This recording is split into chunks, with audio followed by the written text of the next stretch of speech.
조선왕자전. 온갖 헬름으로 여돌한 시호를 받은 창원군 이성.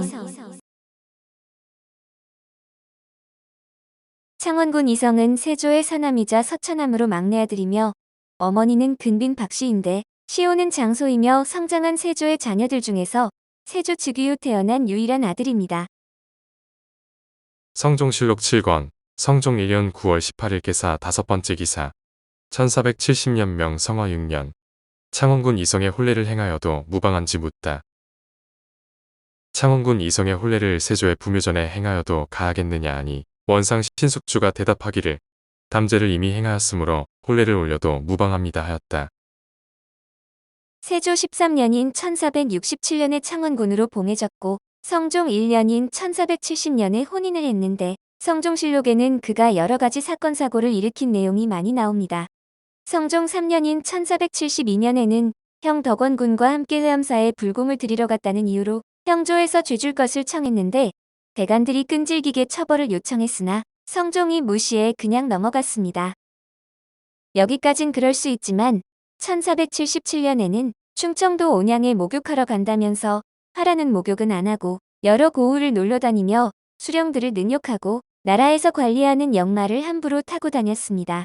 그리고 다니는 곳마다 접대를 받았는데 당시가 늦봄으로 농사질이 한창 바쁠 때라 잦은 접대가 자연스레 백성들에게 민폐를 끼치는 일로 성종은 그의 관노비를 회수하란 명을 내렸습니다.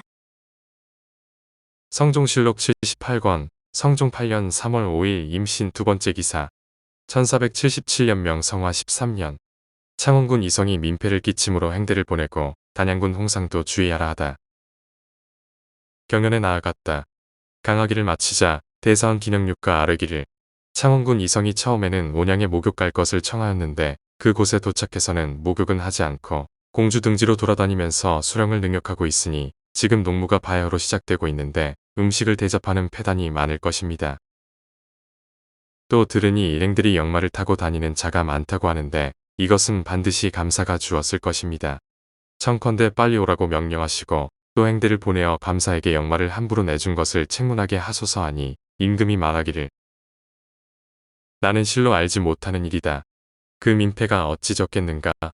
감사가 만일 어지럽다면 반드시 주지 않았을 것이다 하고 좌우를 돌아보며 말하기를 행대를 보내는 것이 어떤가 하니 영사 한 명에는 대답하기를 성상의 하교가 윤당합니다 하고 도승지 현석규는 아르기를 창원군이 본래 광망한데 그 종자가 인도하기를 그릇되게 했을 것입니다. 옛부터 종친이 도를 잃은 것은 모두 군소들이 잘못 인도한 것입니다. 청컨대 모름지기에 엄하게 징계하소서 하였다. 이 사건이 있은 지 1년여 뒤인 1478년 1월에 도내문 밖 모하관 동북쪽 인근에서 살해당한 한 여성의 변사체가 발견되었는데 범인은 창원군으로 사건의 전말은 이랬습니다. 아무리 수사를 해도 단서가 잡히지 않던 중에 도승지 신준의 집에 창원군이 범인이란 익명의 투서가 날아들었고 신준은 익명서를 승지 김승경에게 보였습니다. 그곳에는 여자의 시체는 거평군 부인이 질투하여 한 짓이니 가회에게 물어보면 알 수 있다는 내용이 적혀 있었습니다. 성종실록 88권, 성종 9년 1월 27일 경인 5번째 기사. 1478년 명 성화 14년. 최첨지의 편지로 여자 시체 사건의 단서를 입수하다. 임금이 장차 상참을 받으려 하는데 도승지 신준이 무명장을 가지고 와서 아르기를 신이 어제 저녁에 살을 파하고 집에 돌아가니 집사람이 작은 간독을 내보이며 말하기를 어떤 사람이 와서 전하며 최첨지의 편지라 하였다 했습니다. 신이 처음에 까닭을 몰라서 봉한 것을 열어보니 가운데에 2통의 편지가 있는데 한 통은 역시 봉하고 위에 쓰기를 상전개탁이라 하였고 한 통은 봉하지 않고 쓰기를 이 편지는 빨리 상달하라 하였습니다. 신이 비로소 익명서인 것을 깨닫고 다시 보니 겉에 다만 무명이란 2 글자만 썼습니다. 대저 익명서는 법의 사실로 믿을 것이 아니지만은 지금 밀봉하는 법이 있어 버릴 수 없으므로 감히 아릅니다 하였다. 조금 뒤에 대내에서 그 편지를 내어 승지 김승경에게 보였는데 그 편지에 이르기를 여자의 시체는 거평군 부인이 질투하여 한 짓이니 가회에게 물어보면 알 수 있다 하였다. 김승경이 곧 3사의 당상 어세공 윤계겸으로 더불어 함께 의논하고 낭총을 보내어 가회를 잡아다가 여자 시체의 신원을 물으니 가회가 공초하였는데 대강에 이르기를 비의 팔촌 동생인 이름이 고읍지란 자가 조금 음류를 아는데 창원군의 구사로 그 집에서 심부름하였습니다. 내가 창원군이 고읍지를 간통하고자 한다는 말을 들었는데 지금 여자의 시체가 곧 이 사람일 듯합니다 하고 이어서 고읍지의 용모와 복색을 말하는데 여자의 시체와 서로 부합됨으로 친히 보게 하니 이것은 고읍지라고 말하였다. 그래서 삼사가 창원군에게 구사의 이발을 드리라고 요구하였으나 창원군이 없다고 대답하였다. 삼사에서 이를 아뢰니 임금이 중관 조진과 한림 최진에게 명하여 창원군의 집에 보내어 구사 이반을 가져오게 하였다. 조진이 창원군의 집에 이르니 창원군이 말하기를 이미 먼저 보냈다 하였다. 김순경은 가회를 데려와 시체의 신원을 물었고 가회는 자신의 팔촌 동생 고읍지가 창원군 집에서 관노비로 일하고 있고 창원군이 고읍지를 간통하려 한다는 말을 들었는데 그 시체가 곧 고읍지일 듯하다고 했습니다. 그는 고읍지의 용모와 복색을 언급했고 시신을 본 뒤 고읍지가 맞다고 하자 수사를 담당하던 삼사에서는 창원군을 수사하기에 이릅니다. 수사에 앞서 창원군에게 관노비의 등록대장을 가져오라고 했으나 창원군은 없다고 발뺌하자 성종이 다시 내관과 한림을 보내 가져오게 시켰지만 창원군은 이미 보냈다고 발뺌을 했습니다. 이후로도 창원군은 계속 수사를 방해했는데 사간 경준 등이 집을 수색하려 할 때에도 거절해 문을 열어주지 않았고 범행 도구로 쓴 칼을 찾으려 하자 이 또한 거부했는데 오늘날 누가 생각나네요. 그러자 신하들은 창원군을 가두고 국문해야 한다고 주장했는데 성종도 더 봐줄 수 없었는지 창원군에게 의금부 문 밖에서 대주할 것을 명하고 내관 조진을 다시 창원군의 집으로 보내 범행에 쓴 칼을 가져올 것을 명했습니다. 그러나 창원군은 도리어 내가 안 죽였는데 범행에 쓴 게 어딨냐며 발뺌하자 다시 의금부 낭청이 가서 범행에 안 썼어도 집에 있는 칼은 반드시 가져오라고 했지만 창원군은 칼이 없는데 어디서 얻냐고 말했습니다. 그러나 결국 창원군의 노비인 원만 석산, 산이가 창원군이 죽였다고 자복을 했는데 창원군이 죽인 이유는 다른 집의 노비였던 옥금을 꿰어내 간통하고 창원군 집에 넘긴 홍옥형이란 사람이 있었습니다. 홍옥형은 옥금을 본다면서 창원군 집에 자주 드나들었는데 홍옥형은 올 때마다 옥금의 친구인 고읍지에게 치근덕대서 고읍지는 부담을 느꼈고 급기야 자신의 손을 낚아채는 꿈을 꾸었습니다. 불길한 마음을 지울 수 없었던 고읍지는 다음날 옥금에게 꿈에서 홍옥형을 보았다고 얘기했는데 옥금은 홍옥형을 연모하고 있어 홍옥형의 관심을 받던 고읍지를 질투했습니다.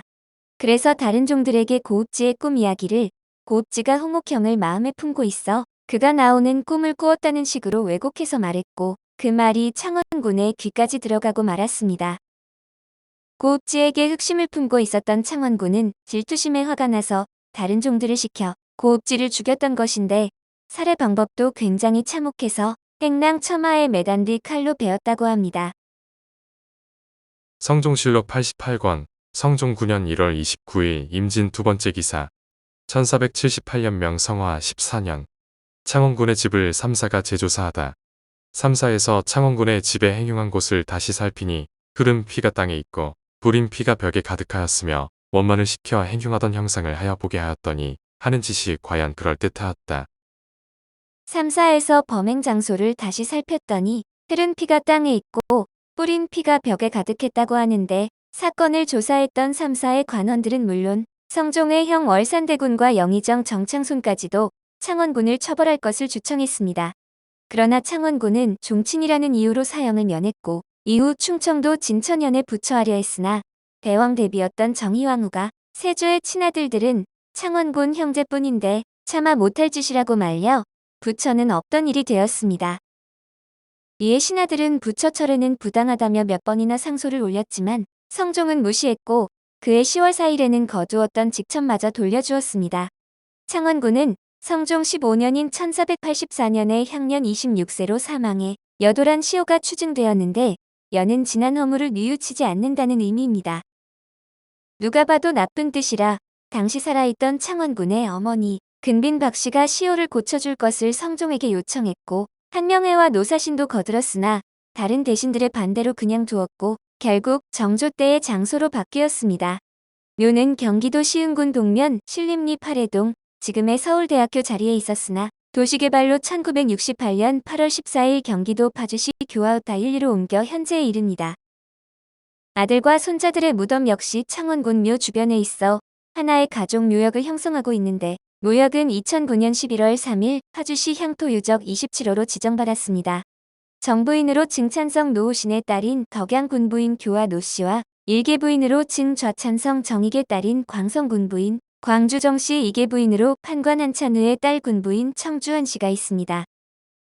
친아들이 없어 형 덕원군의 아들인 덕진군 이화를 양자로 들여 대를 이었으며, 이활은 달성도정 이인모, 난포부수 2호의 두 아들과 두 딸을 낳았습니다. 2013년 MBC의 단막극 특집인 MBC 드라마 페스티벌에서 창원군의 살인사건을 소재로 한 불온이란 작품이 10월 3일에 방영된 바 있는데, 창원군은 진태현이 연기를 했습니다. 한편 2021년 KBS 드라마 연모에서는 창원군이란 이름으로 등장했으며, 김서아가 연기했는데 실제 창원군처럼 종친 신분을 배경 삼아 온갖 문제 행동을 일삼는 소시오패스적인 성향으로 나왔습니다. 전부터 눈에 거슬렸다는 이유로 신소은의 몸종 잔이를 살해하자 세자 이의가 이증좌를 확보해 잔이의 무덤 앞에 창원군의 무릎을 꿇리고, 이 치욕감으로 창원군은 자결을 했습니다. 교형에 처해진 소용 박씨의 아들 이아지.